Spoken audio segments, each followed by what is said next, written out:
Hello, my name is Robert Murillo. This is my Getting to Know Your Program assignment for my Technology, Entertainment, and Media class.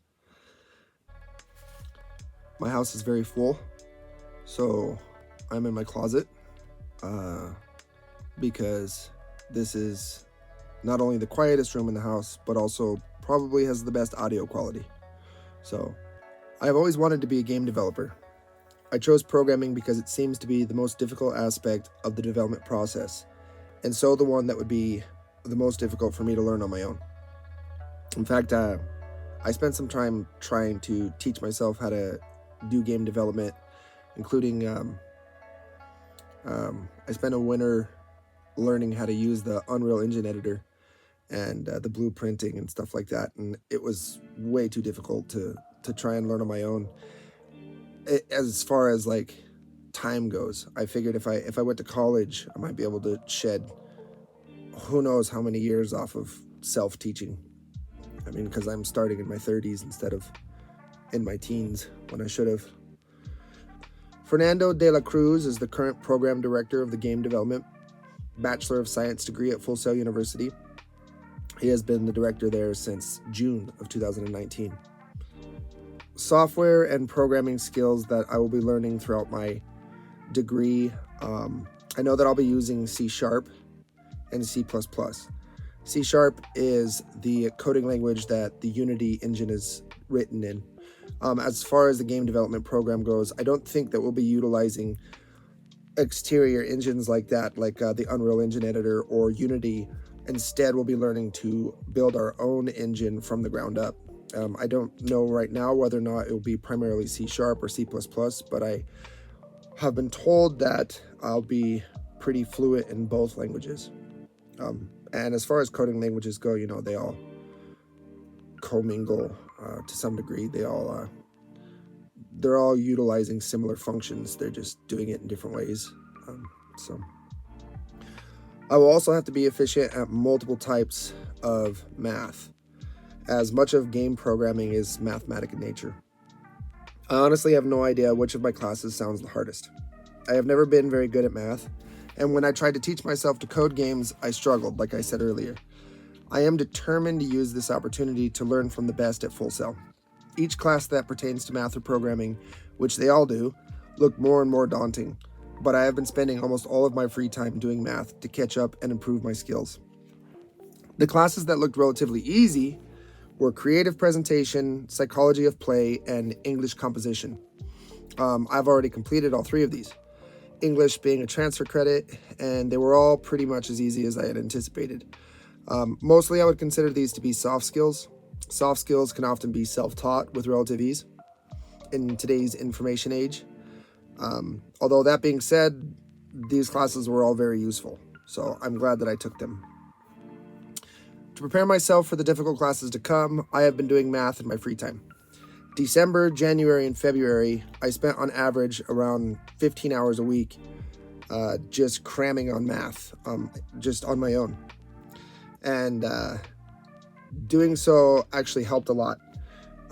So I knew that March, which it's March now, that I'd be starting pre-calculus, and that in April I'd be in another calculus class as well as some crazy math that I've never even heard of, algorithms and matrices. And so I was happy to see that the math that I'd been doing on my free time has actually caught me up considerably.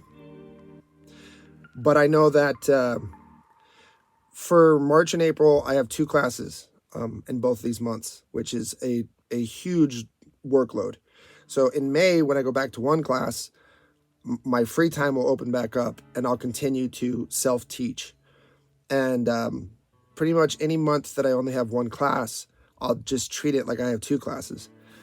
And I'm gearing myself to be the kind of person that spends 60, 80, 100-hour weeks pretty much until I develop a game. As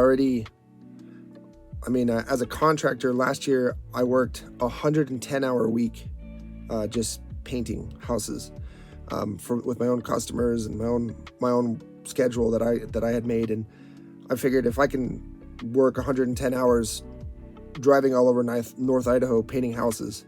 I could work 100 hours at my computer programming, because this is something that I actually have a passion for, that I really want to do. I've always wanted to make games. So, the final question asks, how will you schedule your time to be able to fit in this, this workload and this new lifestyle? I've spent some time in psychology of play class, as well as my TEM class, working on writing out a schedule. Like I said, I'm in my 30s and I own a contracting business, so I toy around with calendars, to make sure that I know when my deadlines are. But I'll never be the kind of person that clocks or schedules every hour. I actually am pretty lenient with time. Even when I'm lining up people for my jobs, I tell them, be there when you want to be there. Just the only piece of time that you need to know, that I need to know, is deadlines. When is it due? Get it done before the deadline, not on the deadline. So for my schoolwork, as soon as my assignments open up, I start cramming on them. And I've been trying to get them done, days before they're due, rather than on the day that they're due. But the workload is so in depth that it's actually not entirely possible. Well, if they're all due Sunday, I try to do one a day. And I know 100% that if I wasn't treating it with that much respect, I would totally fail this. So I've heard a lot of, kids talk about on YouTube, how difficult Full Sail is. Well, it's not for the weak. I think it's for people who are taking this very seriously, and they should, because all the classes that, all the degree programs that Full Sail offers, just music production and game development, and those are all total blessings, like huge opportunities. And if you want to be in those types of fields, you got to understand that it's incredibly competitive, and that you're going to have to gear yourself to be working extra time. So yeah, basically how I will make sure that I'm on schedule is getting things done as quickly as possible, as soon as possible, I should say, not quickly, but as early as I can. And then also, when they're done, treat free time like an opportunity to get ahead. And even if that's not a specific assignment, it could be learning a new skill set. So for example, when I'm done with learning algebra, calculus, and trigonometry in my free time, I'll probably move on to start learning geometry in my free time, or I might even, read a book on C++ or something, and treat my time like like I'm Elon Musk. No, but there's a reason why he's so successful. And if you ask him, it's because he works his butt off. That's why. That's what he says. Okay. Well, anyways, 8 minutes. Dang. Hopefully this is good. Sorry for the background. The assignment didn't say anything about professional attire, and I'm a little embarrassed about it being a closet, but this was literally my best option. So there's about a dozen children in the other room. Anyways, thanks for your time.